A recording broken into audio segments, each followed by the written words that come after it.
Probably now is as close as it comes in terms of putting the whole package together, in terms of your personal life. For more than half a century, Michael Douglas has remained a name that commands Hollywood's respect, from his powerful performance in Wall Street to the electrifying intensity of the game. He is not only a brilliant actor, but also a shrewd producer, a man who turned every role he played into a lasting fragment of American cinematic history. Yet, when the glitz of Hollywood fades, Michael Douglas retreats into his Long Meadow estate, a place so quiet and secluded that it sparks whispers about the secrets it might conceal. Locals murmur that behind the northern annex lies a forbidden room where Douglas has secretly built what they call a garden of hell. Rows of lush green cannabis plants, tended to with meticulous care like precious treasures meant to fuel his long sleepless nights. Some even claim that when darkness falls, a few luxury cars with unfamiliar license plates quietly roll into the property, powerful Hollywood figures arriving not to discuss films, but to seek the smoke and spirit that only Douglas can provide. So, what exactly is happening behind that locked door? And what is Michael Douglas's life truly like inside the mysterious walls of Long Meadow? The answers will be revealed in today's video. Michael Kirk Douglas was born on September 25, 1944, in New Brunswick, New Jersey, into a family deeply rooted in the arts. His father, Kirk Douglas, was a legendary Hollywood icon of Jewish descent, while his mother, Diana Dill, came from a distinguished Bermudian lineage. Their marriage ended after only 8 years, when Michael was just 6, plunging his childhood into a period of turbulence. He was constantly moving between two opposing worlds, the dazzling glamour of Hollywood with his father, and the calm, nature-filled life on the Atlantic coast with his mother. This divide would come to shape his character. He learned independence early, endured the immense pressure of living in the shadow of an untouchable legend, and wrestled with a profound emotional emptiness amid the crowd. That pain forged his resilience, transforming his father's towering figure from a burden into motivation, nurturing the introspective depth and emotional strength that would later define his acting. After graduating with a degree in theater arts from the University of California, Santa Barbara in 1968, Michael Douglas entered Hollywood, carrying an immense burden on his shoulders, the shadow of Kirk Douglas, his father a 3-time Oscar nominee, and the immortal icon of Spartacus. He was determined to close every door his father had opened for him, and instead carve his own path steep, uneven, and full of thorns. Hail Hero, 1969 became his first true trial. By fire, his portrayal of an anti-war young man earned him a Golden Globe nomination for Most Promising Male Newcomer. Yet, the film flopped miserably at the box office, plunging him into a dark period of his career, scraping by with bit parts hiding away in a run-down Los Angeles apartment and enduring headlines that mocked him as the failed son of a legend. A glimmer of light finally appeared through The Streets of San Francisco, 1972-1976, where he portrayed a young, idealistic inspector alongside Carl Malden. For 4 relentless years, he lived as his character did, cramped in prop police cars, scarfing down sandwiches between takes. But gradually the image of Kirk's boy faded. Audiences began to cheer for Michael, no longer the son of Kirk. Then fate struck in 1975. With only a $3 million loan, Douglas bet everything he had on One Flew Over the Cuckoo's Nest. His father turned down the lead role. Major studios all backed away, yet Michael pressed on, even selling his car to pay the actor's salaries. The outcome exceeded every expectation: 5 Academy Awards, including Best Picture, a historic triumph that made him the first actor-producer under 35 to achieve such a feat. From being mocked by Hollywood, he transformed, breaking free from his father's immense shadow to emerge as a formidable independent force, paving the way for masterpieces like Wall Street Fatal Attraction and a production empire worth hundreds of millions of dollars. From the late 1970s to the 1990s, Michael Douglas reached the height of his career. He acted and produced, constantly challenging himself with complex roles, from the charming adventurer in Romancing the Stone 1984 to the ruthless businessman Gordon Gekko in Wall Street 1987, which earned him an Oscar and became a symbol of its time. Movies like Fatal Attraction, Basic Instinct, and The Game portrayed the modern American man strong yet lonely, rational yet vulnerable.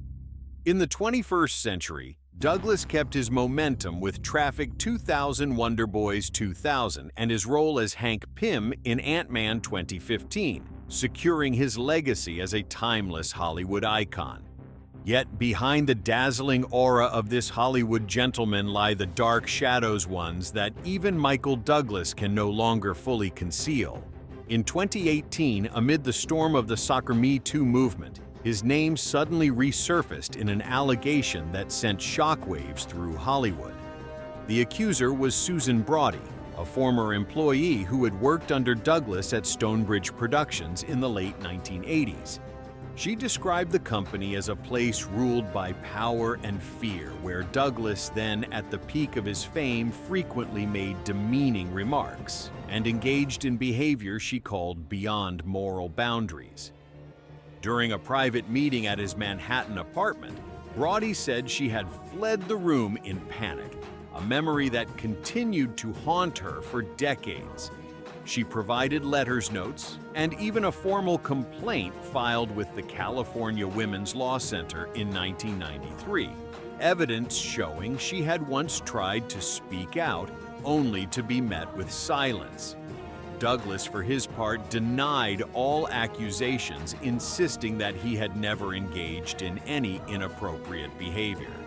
Yet the public remained skeptical. His swift and defensive response seemed less like that of an innocent man, and more like someone desperately trying to control the wave of public outrage before it swallowed everything in its path. As the media storm continued to rage, Douglas offered no further explanations. Instead, he retreated deep into his own world, a realm of power and luxury grand enough to overshadow any scandal. With an estimated net worth of $350 million built from Hollywood blockbusters like Wall Street and Basic Instinct, along with a refined inheritance from his father, Michael Douglas, and his wife, Catherine Zeta-Jones, lead a life of global luxury that never fails to impress. Their real estate empire spans the world, from the historic 250-acre Sestaca estate on the island of Majorca, Spain, complete with private vineyards, a yacht dock, and breathtaking Mediterranean views, to the ancestral oceanfront home in Bermuda, where Michael grew up and which was once listed for $10.6 million, a lavish penthouse in the heart of New York City, sprawling properties in Canada and in Catherine's homeland of Wales, and even a 7,300-acre ranch in Colorado they once owned. No one truly knows where Michael Douglas might be at any given moment. He could wake up in Manhattan, have breakfast on Bermuda's pink beaches, sip afternoon tea in his Spanish castle, and fall asleep in a hunting lodge deep within the Canadian woods, all within 24 hours aboard his private jet, adorned with gold-trimmed interiors and staffed by a 6-person crew. Now at 80 years old, Michael Douglas has chosen Long Meadow Estate, a magnificent property in Westchester, New York, as his sanctuary. Here, he and Catherine Zeta-Jones live amid aristocratic serenity, far from Hollywood's noise, yet surrounded by timeless luxury and grace. Around the end of 2019, Michael Douglas and Catherine Zeta-Jones purchased Long Meadow Estate for $4.5 million, a historic mansion located in Bedford Corners, Westchester County, New York. After nearly 2 years of meticulous renovation, the estate has been transformed into a symbol of affluence and refinement, with an estimated value now exceeding $12 million. Spanning more than 12 acres, nearly 50,000 square meters long Meadow estate stands like a self-contained world where classic elegance blends seamlessly with modern comfort. From the hand-forged iron gates, a white gravel driveway leads to a 4-story mansion built of red brick and sandstone, evoking the charm of early 20th century English manners.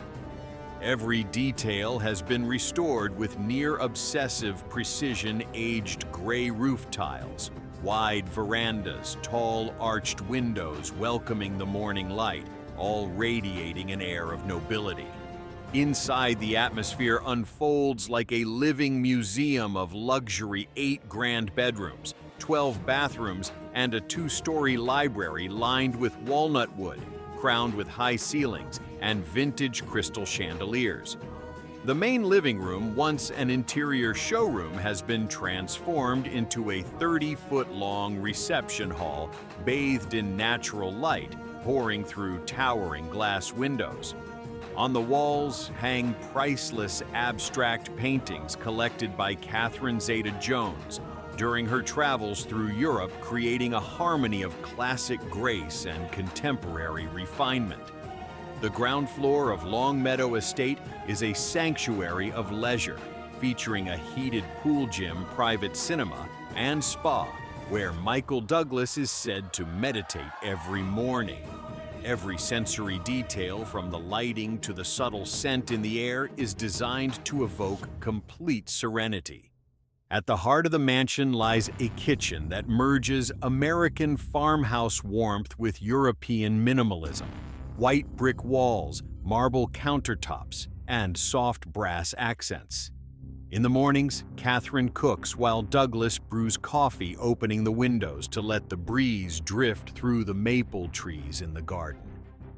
Upstairs, the master bedroom faces the Hudson River with a marble fireplace, a spacious dressing room, and a wrought iron balcony where Douglas reads the newspaper as the sunrise reflects on the water. He once said, "At this age, the greatest luxury isn't having more, it's needing less.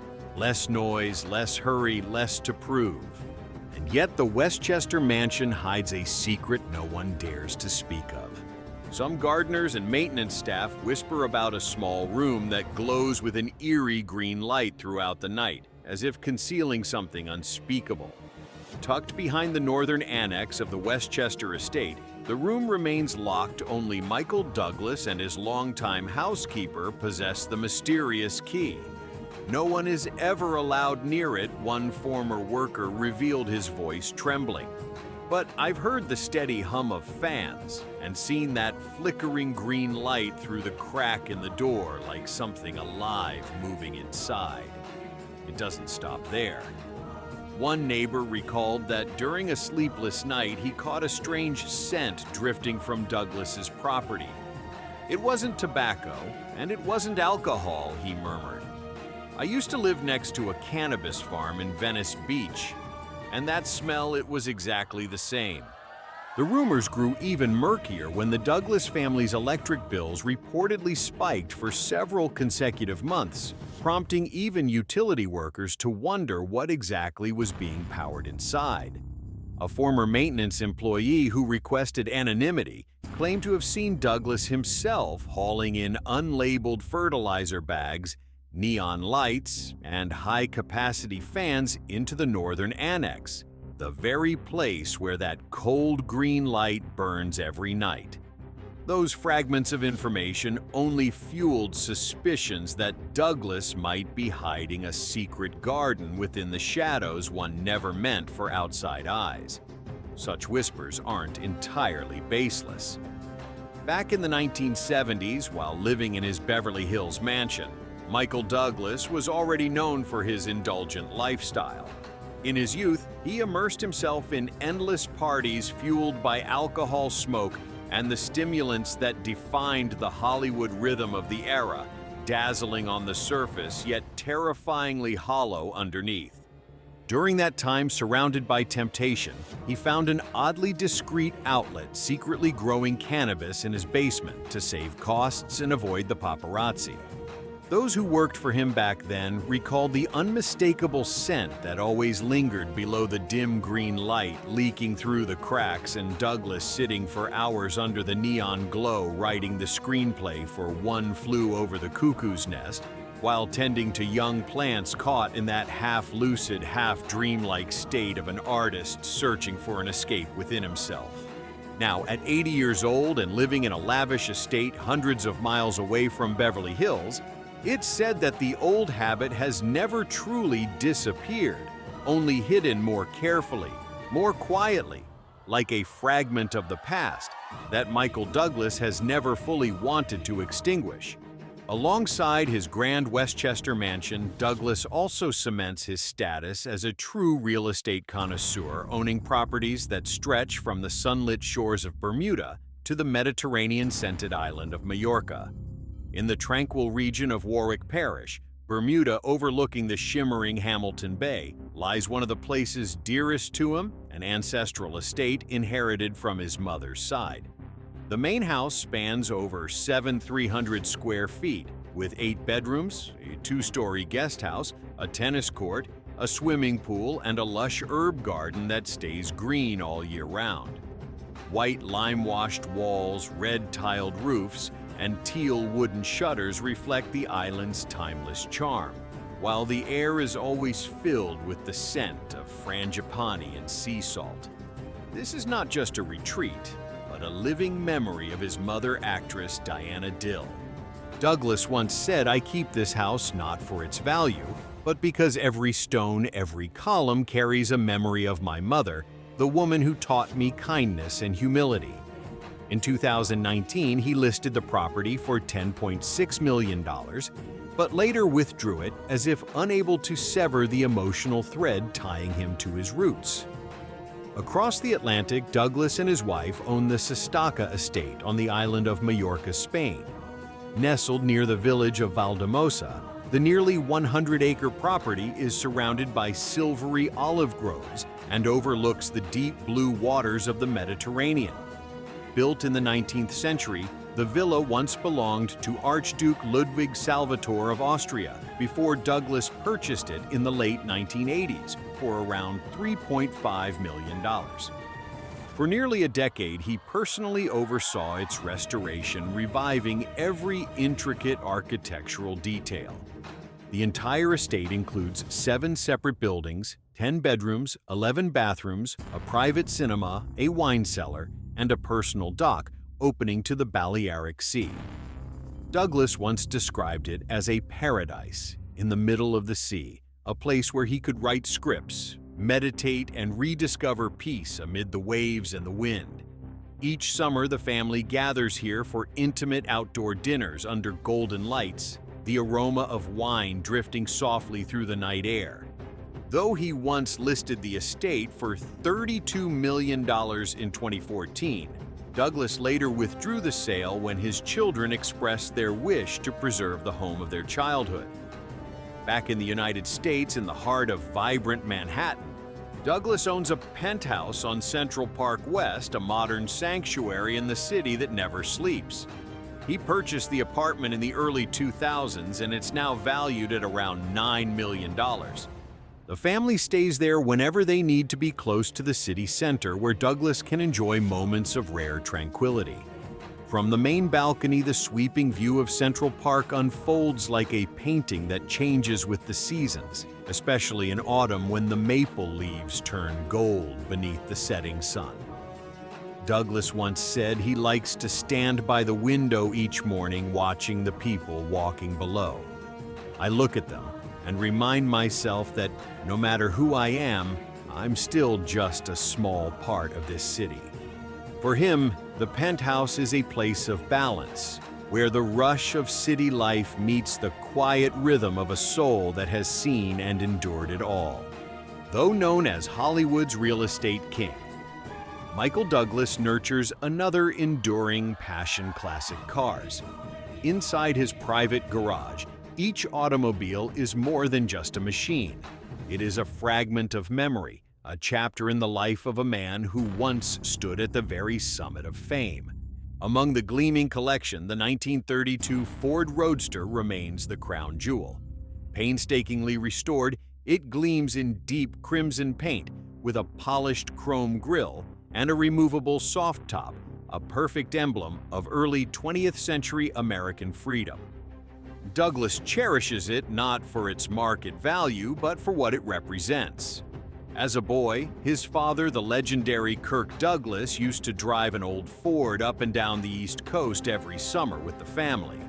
Now, on quiet mornings in Westchester, Michael still drives the Roadster out of his estate, gliding silently beneath maple-lined roads as the autumn wind fills the cabin and carries him, in his own words, back through time. If the Ford is a doorway to the past, the Mercedes-Benz AMG G63 6X6 is a declaration of modern power. This six-wheeled, nearly 4-ton beast, originally designed for the Middle Eastern market, is a symbol of industrial dominance. Douglas's G63 is finished in matte silver gray with sand-colored Napa leather interiors and an adaptive suspension system built to conquer any terrain. He rarely drives it, but when returning to Bermuda, he often takes it along the coastal highways, where sunlight shimmers across its metallic body like liquid silver. Douglas also has a deep affection for vintage Mercedes-Benz models. The W108, W109, and W111 series masterpieces of mid-century European craftsmanship. He owns two W108, W109 sedans, one navy blue and the other silver, both preserved in flawless originality. Inside walnut trim glows warmly against soft leather seats, and the analog dashboard still functions perfectly after more than 50 years. To Douglas, these cars embody quiet sophistication, the very aesthetic he pursues in both art and life. Beside them sits his Mercedes-Benz W111 Coupe, with its elegant tail fins that recall another age. He bought it during a trip with Catherine in Switzerland, and every time he drives it, he says he can almost hear echoes of 1960s Paris men in fedoras smoking by the Seine, silver coupes gliding through misty boulevards. Amid this dazzling fleet, the small MG MGB seems almost out of place yet. For Douglas, it is the car of the soul. This classic convertible, once a symbol of youthful freedom in the 1960s, was purchased by Douglas in the early 1980s while filming Romancing the Stone in Mexico. Painted bright red with a black canvas top powered by a modest 4-cylinder engine of just over 90 horsepower, it may be underwhelming by modern standards, but it delivers a raw, honest driving pleasure. He often takes the MGB around Bermuda, cruising along seaside roads that skim just a few meters above the waves. Once Catherine sat beside him, her hair whipped by the wind as they laughed the whole way.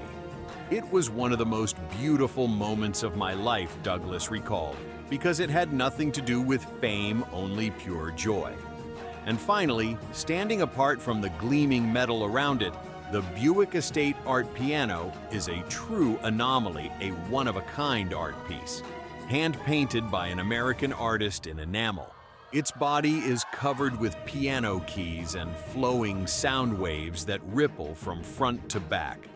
Douglas calls it the car that sings, because when sunlight hits it, the paint bursts into dozens of shifting hues. He rarely drives it, but has reserved a special corner of his garage for it, lit by soft golden lights like a miniature art gallery inside his home. Behind that passion for speed lies an immense fortune, one built over decades at the very peak of Hollywood's glittering hierarchy. Michael Douglas's journey to wealth began in the late 1970s when he made his mark as producer of One Flew Over the Cuckoo's Nest. 1975. The film swept 5 Academy Awards, including Best Picture, and earned Douglas his first major fortune, enough to give him complete financial independence and the freedom to invest in his own projects without relying on major studios. That success marked a turning point from being Kirk Douglas's son. He became a formidable self-made force within Hollywood itself.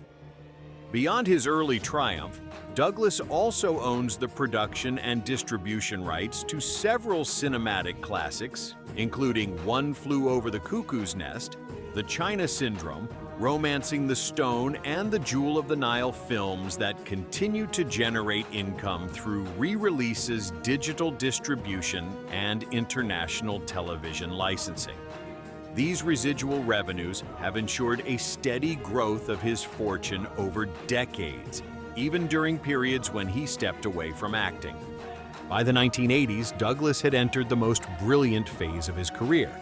With films like Fatal Attraction, 1987, Wall Street, 1987, Basic Instinct, 1992, and Disclosure, 1994, his salary ranged between $10 and $15 million per project, placing him among Hollywood's highest-paid stars. Because he often served as both actor and producer, Douglas also received a share of box office profits, effectively doubling his total income. Those earnings were reinvested strategically into film ventures, stocks, and real estate, building the financial foundation that would sustain him in later years. In the 2000s, even as his on-screen appearances became less frequent, Douglas continued to earn a consistent income from acclaimed films such as Traffic 2000, Wonder Boys 2000, and Don't Say a Word 2001. Then came the Marvel era. His role as Hank Pym in Ant-Man brought him a new stable source of revenue, reportedly between $10 and $12 million per film, along with royalties and licensing deals tied to his likeness in the expanding Marvel franchise. In addition, Douglas owns a small production company dedicated to developing independent film projects.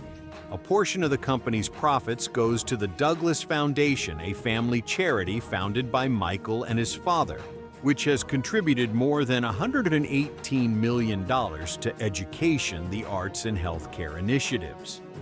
Parallel to his artistic endeavors, Michael Douglas has proven himself a shrewd and discreet investor. He has allocated much of his fortune to purchasing real estate across the United States and Europe, alongside a carefully managed portfolio of technology stocks. Every investment reflects his personal philosophy: slow but steady, fewer but smarter.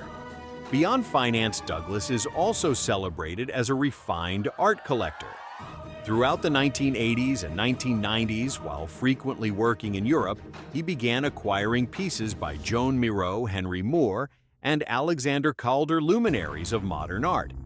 His wife, Catherine Zeta-Jones, later expanded the collection with works by Damien Hirst and Tracey Emin, infusing a touch of contemporary energy into an already rare and prestigious assemblage. Most of these works are displayed within their estates, particularly in Westchester and Majorca. Douglas refers to this space as the Quiet Room, a sanctuary adorned with paintings, softly lit by natural sunlight filtering through the curtains. It's where he reads, meditates, or simply watches the colors shift with the day's changing light. This is both an aesthetic retreat and a spiritual refuge for a man who has spent half his life under the blinding lights and relentless noise of fame. Beyond the arts, Douglas has also invested in renewable energy, biotechnology, and independent media industries he believes represent the future of humanity, as he once put it. That's how I think about the future, not just for my children, but for the planet itself. Behind the glitter of golden statues and hundreds of millions of dollars, Michael Douglas has always been a man who devotes more of his heart to the community than to himself.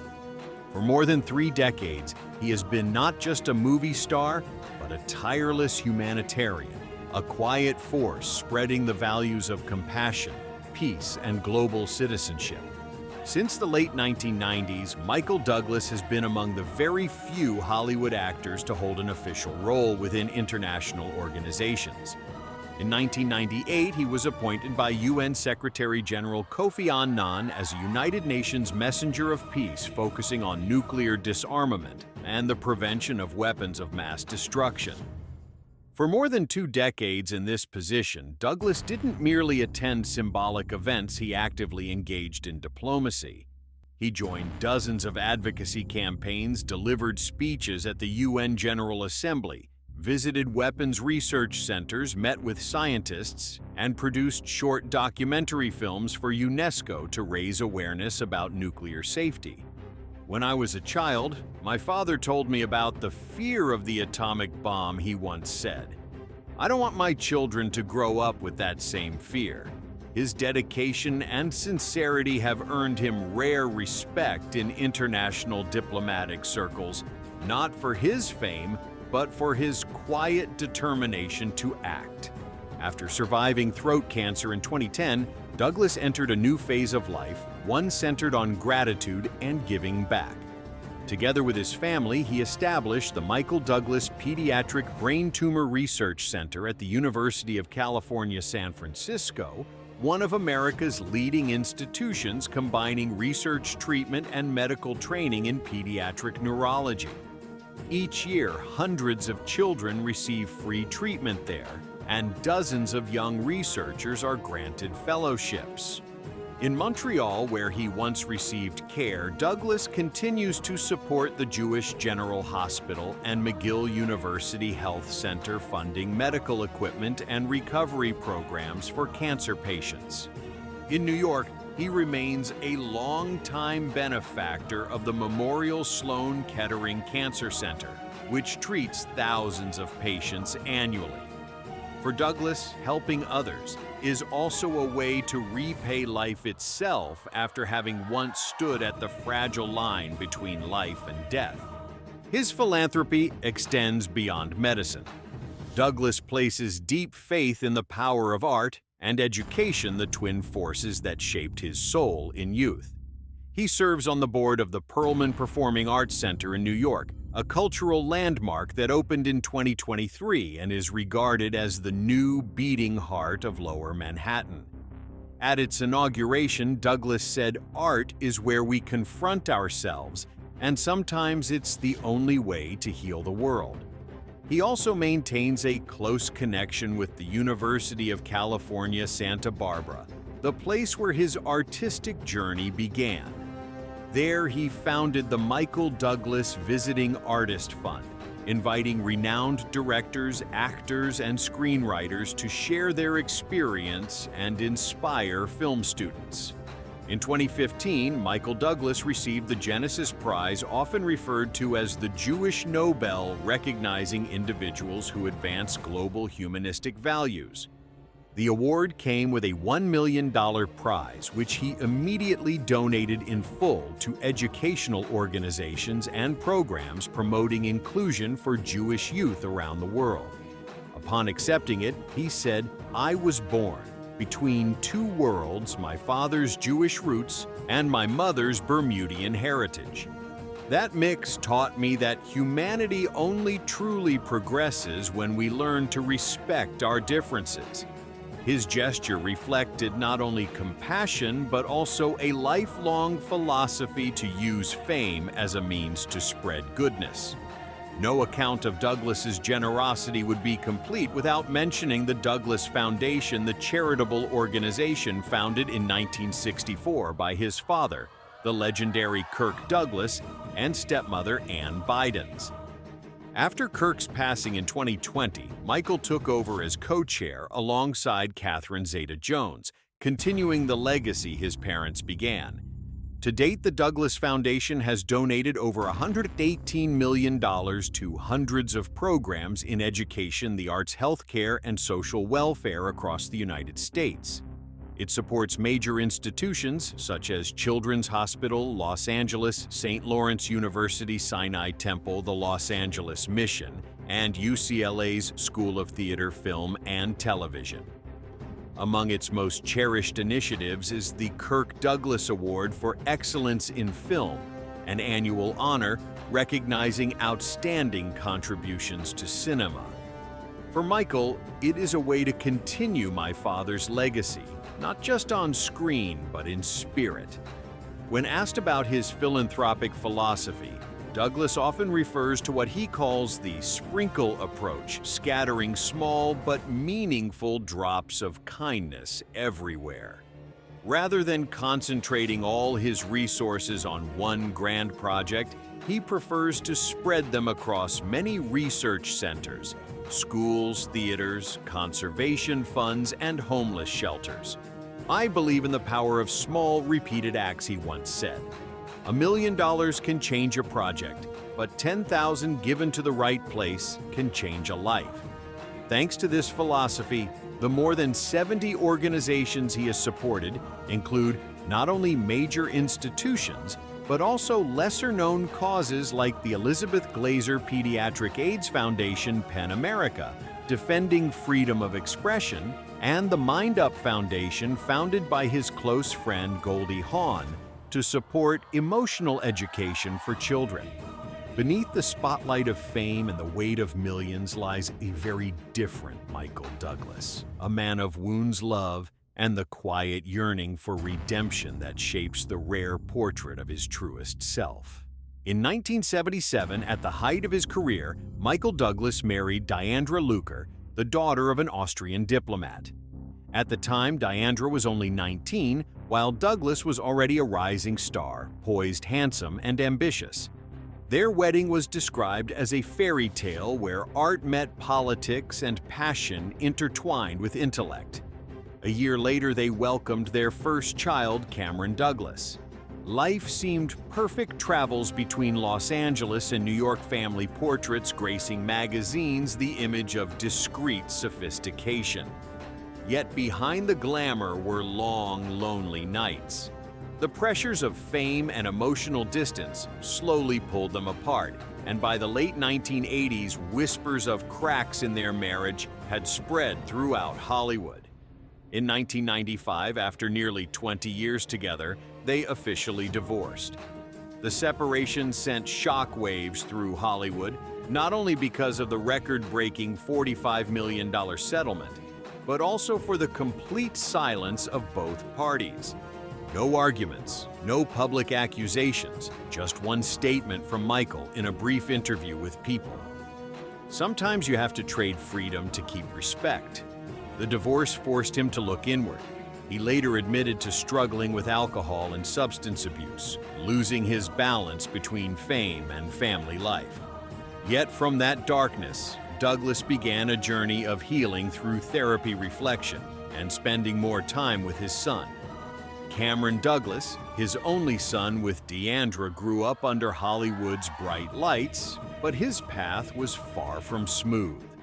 While Michael was busy with film projects, Cameron fell into the world of parties and eventually spiraled into drug addiction. In 2009, he was arrested for possession and distribution of narcotics, receiving nearly 7 years in prison. It was the most painful blow of Michael Douglas's life. He appeared in court and publicly took responsibility. I failed as a father, but I will not fail as a man. I'll be here waiting for my son to come back. Fate smiled upon him once again in 1999 when at the Deauville Film Festival in France, Michael Douglas met Catherine Zeta-Jones, the woman who would become the final flame of his life. He was 55, she 30 then, at the peak of her fame after The Mask of Zorro. In 2000, they held their wedding at the Plaza Hotel in New York, attended by nearly 300 guests. It was one of Hollywood's most extravagant ceremonies. Yet, what made it unforgettable wasn't its luxury, but the uncanny harmony between two people who shared the same birthday, September 25th, exactly 25 years apart. That same year, they welcomed their first son, Dylan, and 3 years later, their daughter, Karis, was born. Their family found balance between work and home. Douglas continued acting, Catherine transitioned to Broadway, and the two took turns caring for their children. But even great love has its storms. In 2010, when Douglas was diagnosed with throat cancer, Catherine stayed faithfully by his side, yet the pressure of illness and media attention strained their relationship. In 2013, they separated and lived apart. Many thought it was the end, until months later, Catherine quietly returned to Manhattan. No statements, no press, just the two of them hand in hand appearing at a charity gala as if they had never been apart. Since then, they've remained inseparable, attending events together, raising their children, and savoring a life of calm after chaos. Douglas once said, "Catherine isn't just my wife, she's my mirror." Catherine smiled and replied, "We laugh a lot, and when he's quiet, I know he's loving me." After all the highs and lows, the fame, the addiction, the deep loneliness, Michael Douglas has finally found peace under a quiet roof. At 80, he still acts, still gives back.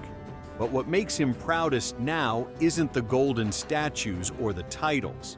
It's a life that has come full circle, healed by love, patience, and forgiveness. If you found this story captivating, don't forget to like, share, and subscribe so you won't miss the next journeys into the lives of Hollywood legends, where behind the spotlight, the most human stories truly shine. Thank you for watching.